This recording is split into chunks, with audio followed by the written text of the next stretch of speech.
Ibu Bapak, saudara-saudariku yang dikasihi oleh Tuhan, Shalom. Selamat berjumpa kembali dalam Renungan Harian Katolik Paroki Tomang, Jakarta.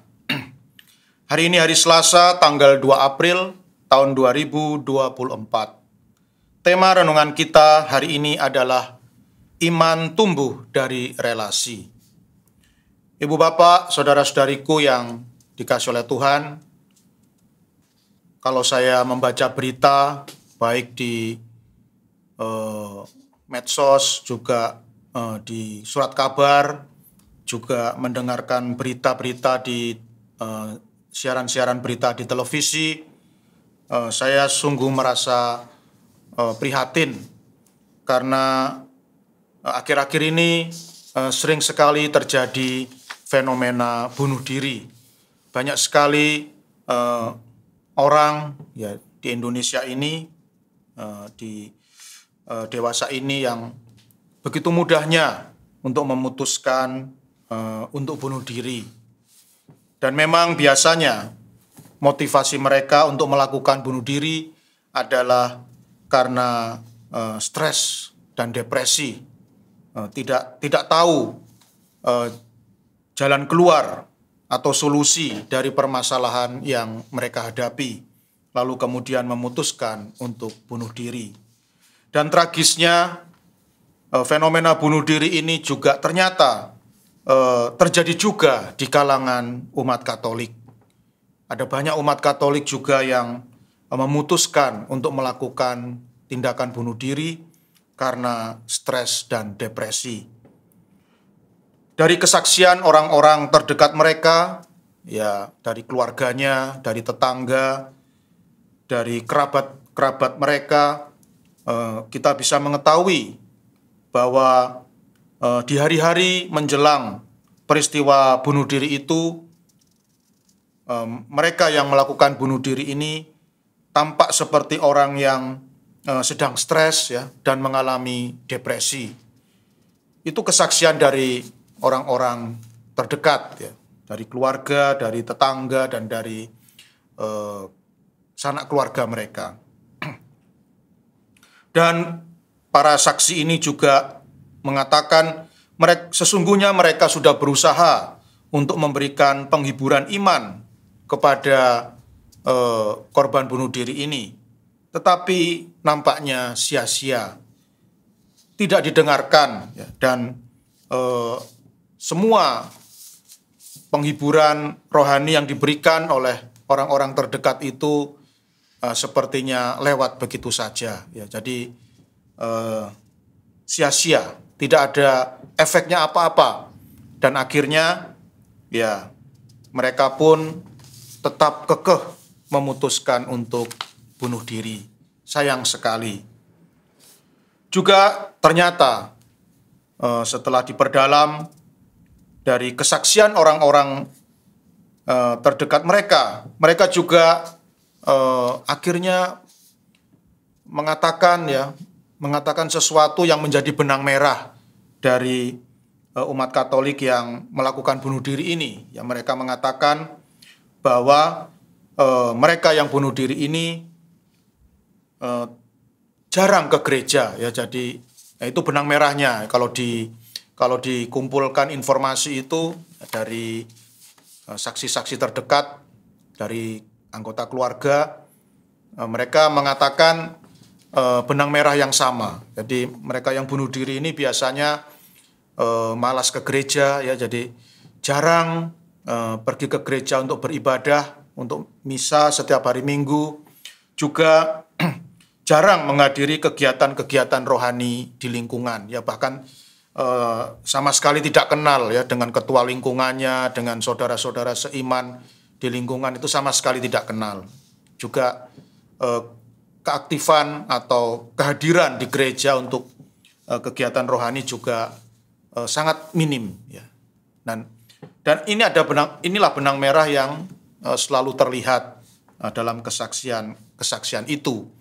Maka Ibu Bapak, saudara-saudari yang dikasihi oleh Tuhan, dapatlah disimpulkan bahwa karena relasi yang jauh dengan Tuhan, akhirnya mereka yang stres, yang depresi ini tidak mampu menangkap sapaan Tuhan melalui orang-orang yang hidup di sekitarnya. Jadi ternyata ada korelasinya ya.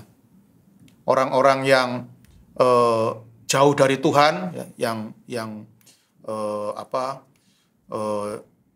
tidak terlalu memperhatikan hidup rohani, ya, relasi dengan Tuhan itu begitu jauh, itu ternyata memang sangat sulit menerima sapaan Tuhan yang disampaikan melalui orang-orang terdekat. Ya, makanya ketika diberi penghiburan rohani juga mentah, ya, sia-sia, lewat begitu saja, masuk telinga kiri, keluar telinga kanan, ya, dan akhirnya penghiburan iman itu tidak ada dampaknya apa-apa karena relasi dengan Tuhan yang sangat jauh. Ibu bapak, saudara-saudariku yang dikasih oleh Tuhan, dalam Injil Yohanes bab 20 ayat 11 sampai 18 yang dibacakan dalam perayaan Ekaristi hari ini dikisahkan tentang Maria Magdalena yang sedang mengunjungi makam Yesus yang ternyata telah kosong. Tidak ada jenazah Yesus di dalam makam itu. Nah, tentu saja hal ini membuat Maria Magdalena sungguh sedih.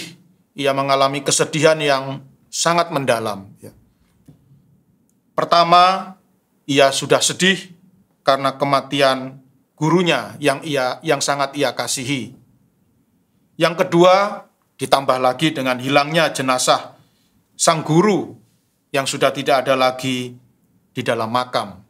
Jadi dua peristiwa ini sungguh membuat Maria Magdalena sangat bersedih dan mungkin juga sampai depresi, ya, karena ditinggal mati gurunya, lalu jenazahnya juga sudah tidak ada. Nah, ini dua peristiwa ini membuat Maria Magdalena bingung, panik, dan juga ya kalau istilah sekarang itu stres, ya, karena peristiwa kehilangan yang bertubi-tubi. Dan hal ini terbukti ketika Yesus menampakkan diri kepada Maria Magdalena, dan ini memang ciri-ciri orang yang depresi, orang-orang yang stres, ya. Meskipun Yesus, ya, yang sudah 3 tahun hidup bersama Maria Magdalena, ya, meskipun Maria Magdalena ini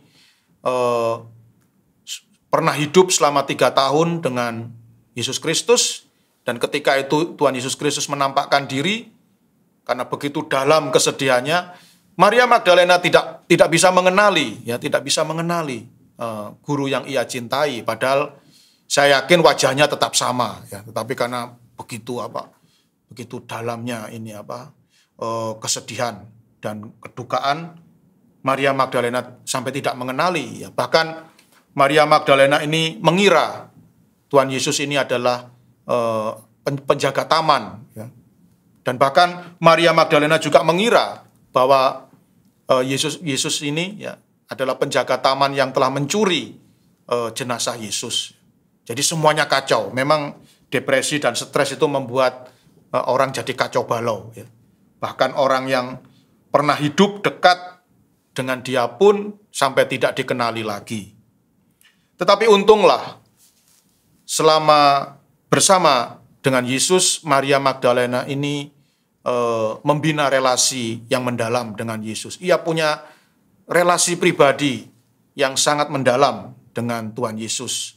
Meskipun ia sudah tidak mengenali lagi Yesus dari penampilannya, tetapi luar biasa ketika Tuhan Yesus ini menyapa Maria Magdalena dengan menyebutkan namanya Maria.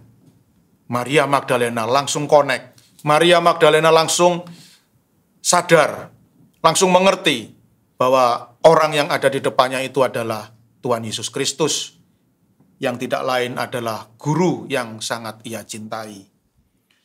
Dari sini kita bisa mendapatkan sebuah inspirasi, sekali lagi, bahwa relasi yang mendalam, relasi yang dekat dengan Tuhan Yesus Kristus akan mendatangkan sukacita di dalam kehidupan.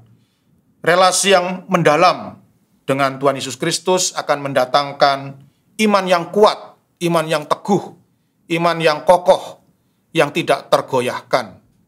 Dan hanya dengan satu peristiwa sederhana saja, maka iman ini akan dipulihkan. Seperti yang terjadi di dalam diri Maria Magdalena. Sekalipun imannya pernah runtuh karena kematian sang guru, tetapi karena relasinya yang dekat dengan sang guru, hanya dengan satu sapaan saja, Maria. Maka Maria Magdalena pun langsung pulih imannya. Imannya dipulihkan kembali, imannya diteguhkan kembali, dan ia kembali bersukacita bersama gurunya yang telah bangkit. Ibu bapak, saudara-saudariku yang dikasihi oleh Tuhan, Yesus Kristus Tuhan kita telah bangkit. Marilah, jangan sia-siakan kebangkitan Kristus yang sungguh-sungguh membawa pengharapan besar bagi hidup manusia. Mari kita bina relasi yang mendalam dengan Tuhan kita Yesus Kristus melalui aktivitas-aktivitas rohani yang sungguh-sungguh berlimpah di dalam gereja Katolik. Supaya akhirnya kita selalu mampu mendengarkan sapaan penghiburan dari Allah yang hidup dan selalu menyertai kita di dalam kehidupan ini. Tuhan memberkati.